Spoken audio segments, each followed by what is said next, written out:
Dunia Pramudita tanggal 5 September tahun 2021 waktu menunjukkan jam setengah 11 malam. Halo semuanya, apa kabar? Pada kesempatan kali ini saya akan berbicara tentang toxic people. Kenapa saya harus berbicara tentang toxic people? Ya karena video yang sudah saya buat kemarin tentang leader toxic. Saya merasa bersalah loh kalau saya hanya membahas tentang leader toxic. Padahal seperti yang sudah kita ketahui kan, kalau leader sudah jelas memimpin beberapa orang, tentu dengan karakter-karakter yang berbeda pula kan. Dan saya meyakini salah satunya pasti ada yang toksik. Nah kemudian saya carikan beberapa sumber dan saya pelajari, kemudian saya ringkas, saya ketik ulang dan akan saya sampaikan di video ini. Sudah saya rangkum ada 5 ciri utama toxic people. Toxic people atau orang beracun itu benar-benar memiliki kepribadian yang sangat parah ternyata. Kepribadiannya itu benar-benar merugikan orang lain, menyusahkan, baperan, dinasehati dikira menyalahkan, diingatkan tentang sebuah aturan dikira mengintimidasi. Capek kan mau ngomong apa gitu loh. Dan inilah 5 ciri utama orang toksik. Yang pertama, hanya mau senangnya saja. Jadi buat kamu jangan pernah berharap kalau kamu lagi susah, kalau kamu lagi banyak masalah, kemudian kamu mengharapkan orang toksik itu ada untuk kamu, nggak usah berharap. Orang toksik maunya ya kamu selalu ada untuk dia gitu loh. Dan orang toksik terpaksa, kalaupun terpaksa membantu kamu, pasti memiliki tujuan untuk kepentingannya pribadi. Nggak bakalan tidak itu, pasti. Nah, kemudian risiko apa yang kemudian kamu dapatkan jika dibantu orang toksik? Kebaikannya itu tadi loh, akan diungkit-ungkit dimanapun dia berada. Nah, kemudian kita berpikir seperti ini, berarti nggak ada dong kata ikhlas? Ya emang nggak ada. Kata ikhlas untuk orang toksik itu nonsen bro. Semuanya ya harus menguntungkan dia gitu loh. Kalaupun ada orang toksik mengatakan simbiosis mutualisme itu bohong banget itu. Kalau saya mengatakan simbiosis paratisme aja gitu loh. Karena dia aja yang untung. Nah kemudian ciri yang kedua, tidak berempati atau bersimpati. Seperti yang sudah saya katakan tadi kan. Kalaupun dia membantu kamu, pasti memiliki tujuan untuk kepentingannya saja. Artinya benar-benar hatinya itu tidak memiliki simpati sedikit pun terhadap penderitaan kamu. Orang ini rasanya itu apa ya? Benar-benar alergi gitu loh, benar-benar capek loh gitu loh kalau memahami kondisimu gitu loh. Dia berpikir ngapain juga memahami kondisi orang lain gitu, kalau nggak menguntungkan untuk dirinya sendiri gitu loh. Nah kemudian ciri yang ketiga, suka mengontrol dan memanipulasi orang lain. Kalaupun dia membantu kamu, pasti memiliki tujuan untuk kepentingannya dia. Katakanlah tujuannya agar kamu mudah dikontrol. Untuk apa? Ya untuk melancarkan semua keinginannya, ibarat kamu sebagai budaknya gitu loh. Parah itu. 1 kali, 2 kali kamu dibantu orang toksik, kamu gak bakalan kerasa kalau kamu ditarget itu untuk dia kontrol, kamu gak akan kerasa. Karena dia paling pintar memanipulasi keadaan-keadaan nggak terlihat gitu. Nah, akan tetapi, sepandai-pandainya tupai meloncat, pernah dong jatuh. Begitu juga dengan orang toksik.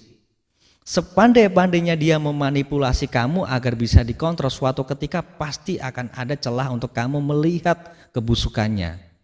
Dan pintarnya orang toksik, pada saat kamu sudah melihat kebusukannya, dia pintar memanipulasi, bahkan dia akan mengarang berbagai cerita atau mungkin menggunakan powernya seolah-olah dia malah sebagai korban atau sebagai play victim. Ngeri men. Kemudian ciri yang keempat, tidak mau mengakui kesalahan atau minta maaf. Harusnya setelah dia tahu dia sudah nggak bisa ngontrol kamu, bahkan kamu sudah mengetahui keburukannya, kamu nggak bakalan bisa mendengar mulutnya mengucapkan kata maaf, itu nggak bakalan. Karena bagi orang toksik, meminta maaf sama juga merendahkan dirinya sendiri. Itu orang toksik. Alergi kalau dia mengucapkan kata maaf. Orang toksik akan mencari cara bagaimana membuat keadaan yang merugikan dia berbalik arah akan merugikan kamu. Dia akan menghalalkan berbagai cara bagaimana caranya dia agar selamat dari keadaan yang menurutnya saat itu merugikan dia. Itulah ngerinya orang toksik. Kemudian ciri yang kelima, sering merendahkan atau meremehkan. Setelah dia berhasil meyakinkan orang-orang di sekitarnya bahwa dia tidak bersalah, bahwa dia sebagai korban, maka jangan berharap dia akan pulih menjadi orang benar. Enggak mungkin. Orang kalau sudah toksik akut, enggak bakalan dia gampang tobat bro. Pasti dia akan menjadi orang toksik lagi. Apapun kesuksesan kamu, keberhasilan kamu, orang toksik pasti akan menyangkal. Pasti. Sampai membuat kamu benar-benar kesal dengan orang toksik itu. Ketika kamu mendapatkan sebuah pencapaian, dia akan membanding-bandingkan dengan prestasi dirinya sendiri. Dia nggak ikhlas loh, nggak ikhlas melihat kamu sukses, nggak ikhlas. Bahkan parahnya lagi, tidak segan-segan menjatuhkan kamu dengan cara yang sangat licik. Komunikasinya benar-benar memiliki komunikasi beracun yang bisa membuat orang sakit hati, padahal jelas-jelas dia yang salah. Nah, menurut saya mending hemat energi menghadapi orang-orang toksik itu. Ya daripada nih ya kita mau menjelaskan dia loh yang salah, bukan saya gitu loh. Enggak bakalan mempan.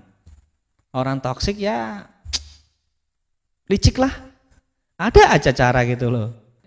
Dari kelima ciri orang toksik yang sudah saya sebutkan tadi, saya simpulkan ya secara garis besar bahwa orang toksik narsistiknya sudah parah, menebarkan sesuatu yang negatif di lingkungan sekitarnya. Kita harus hati-hati itu. Dan orang yang toksik memiliki kriteria sulit merasakan kebahagiaan. Hidupnya itu sebenarnya tidak bahagia, hampa men. Kemudian orang toksik sebenarnya hidupnya dibayang-bayangi rasa tidak puas. Mau apapun, berapapun banyaknya uang yang dia miliki, tidak akan pernah puas. Dan ternyata orang toksik di dalam dirinya itu memiliki ketakutan-ketakutan yang tidak jelas. Dia itu rasanya gak tentram gitu loh, gak bahagia. Bahkan karena semua itu akhirnya dia menjadi orang yang baperan. Terhadap perubahan-perubahan kecil di lingkungannya dia akan sangat sensitif. Itu orang toksik yang secara garis besar saya simpulkan seperti itu. Kita semuanya sudah jelas pasti punya toksiknya masing-masing. Cuman yang membedakan kadar toksiknya itu. Apakah aku dan kamu setelah menyadari kita punya toksik, bisa enggak kita mengukur apakah kita sudah terlalu parah toksik di dalam diri kita. Kalau memang sudah terlalu parah dan logika kita masih mau diajak berpikir, mulailah dari sekarang aku dan kamu dan semuanya belajar untuk menghilangkan toksik di dalam diri masing-masing. Saya percaya kok, asalkan kita punya niat sungguh-sungguh, toksik-toksik di dalam diri kita perlahan-lahan akan bisa kita hilangkan. Karena saya berpikir hidup tanpa toksik itu rasanya lebih bahagia, lebih damai, lebih tentram dengan orang-orang yang kita cintai, dengan sahabat, dengan teman, dengan partner kerja.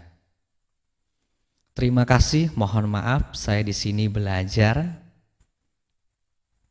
Jika ada kekurangan, silakan untuk dikritik dan saran.